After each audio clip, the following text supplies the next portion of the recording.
fam. Okay, so I had no intention of getting on doing any video today. But after posting, I posted something this morning on Facebook and Instagram. And the post was, see yourself the way God sees you and own it. Ever since I put that post up, I've had to get on and I've had to just get on and share with you what's going on in my head.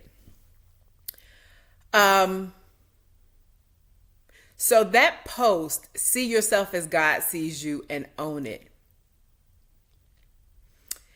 It is connected to my 13-year-old. You all know when kids get to that teenage stage, they try to find themselves. They try to figure out, where do I fit in? What is my place? What is my role in this world? Where do I belong? And after encountering these new seasons in life with my 13-year-old, I consistently remind him of how I see him, and I remind him of how God sees him.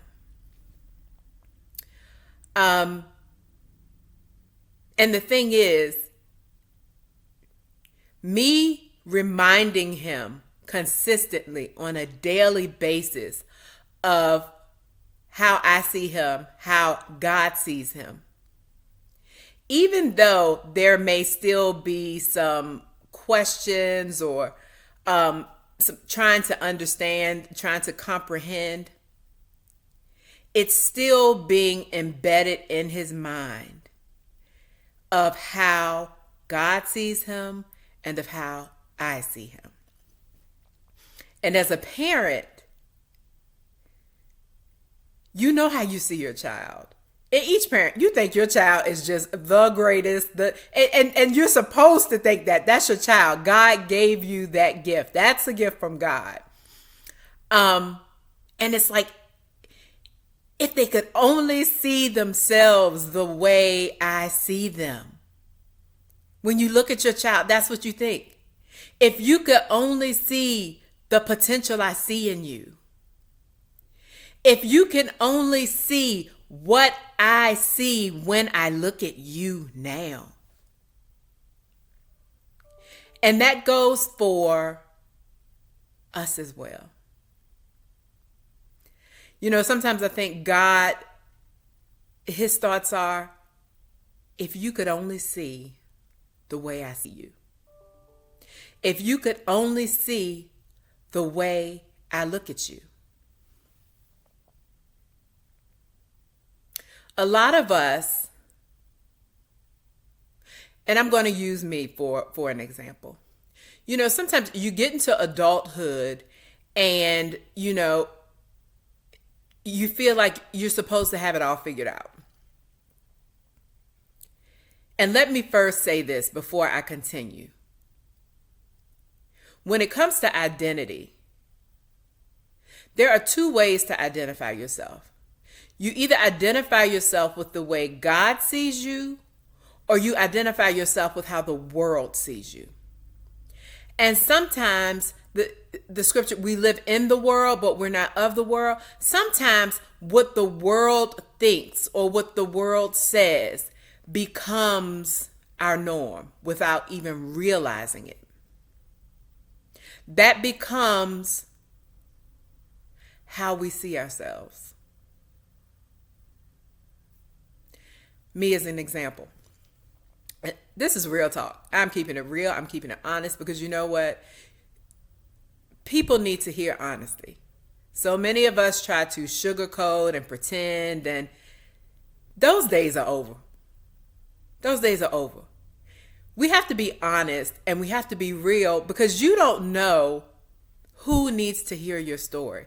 You don't know if your story, what you're saying, Your encouragement, your inspiration is going to be the factor that stops someone from doing something that they shouldn't. So back to real talk. I didn't know who I was until like 2 years ago. You're probably like, what, Monica? What? Real talk. I didn't know my identity until 2 years ago. Now, what I did know is my identity in the world. I did know how the world saw me.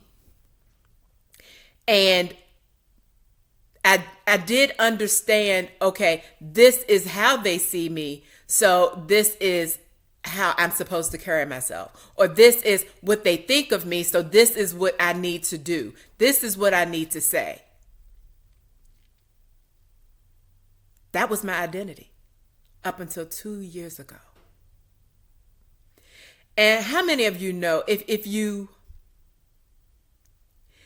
your standards of how you see yourself are identified by the world, you will be in a ball of mess.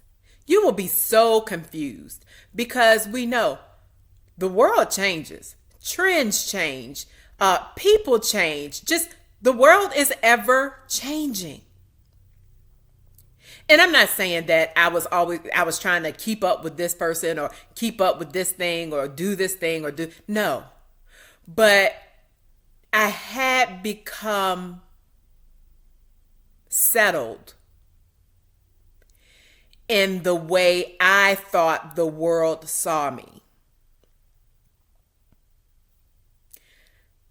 2 years ago, that changed. That changed. When I established a real relationship with Jesus, not a surface relationship, not just going to him when I needed something or going to him in times of trouble or, talking to him on Sunday when I go to church. Not that type of relationship. I mean, every day talking to him, in the car talking to him. I mean, just like a best friend. You're going to talk to your best friend all the time. I had made God my best friend. He still is my best friend. I go to him for everything. Everything. When I made that choice 2 years ago, that's when I discovered, or let me say even better, when I became connected to him. When I established a true friendship with him, he began to tell me how he saw me. He began to show me how he saw me versus how the world looked at me or how the world saw me. Once I discovered how he saw me, that was ball game.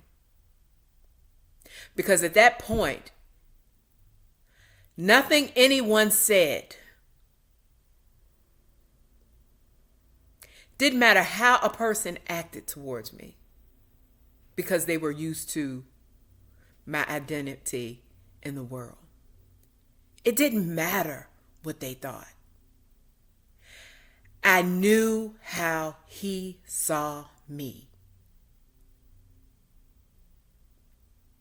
And that was most important. God remains the same. He's consistent. The world is not consistent. Things change. God remains the same. When he told me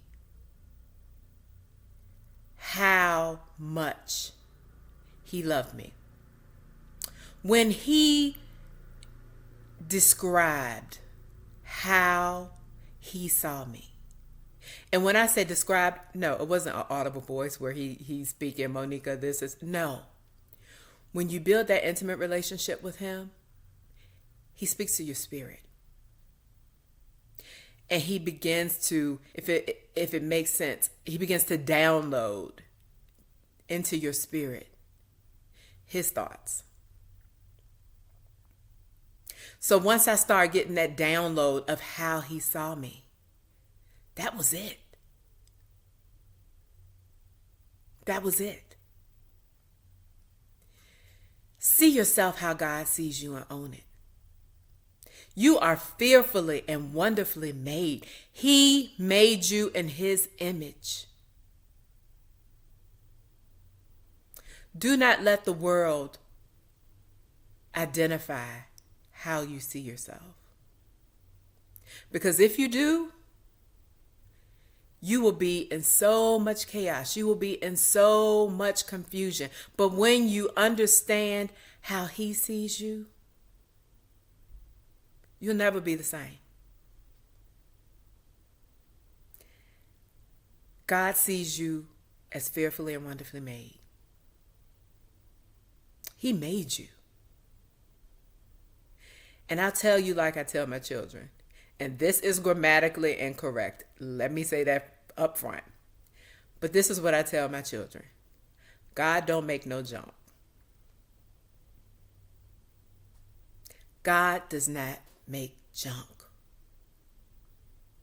When he made you, he knew the plan for your life.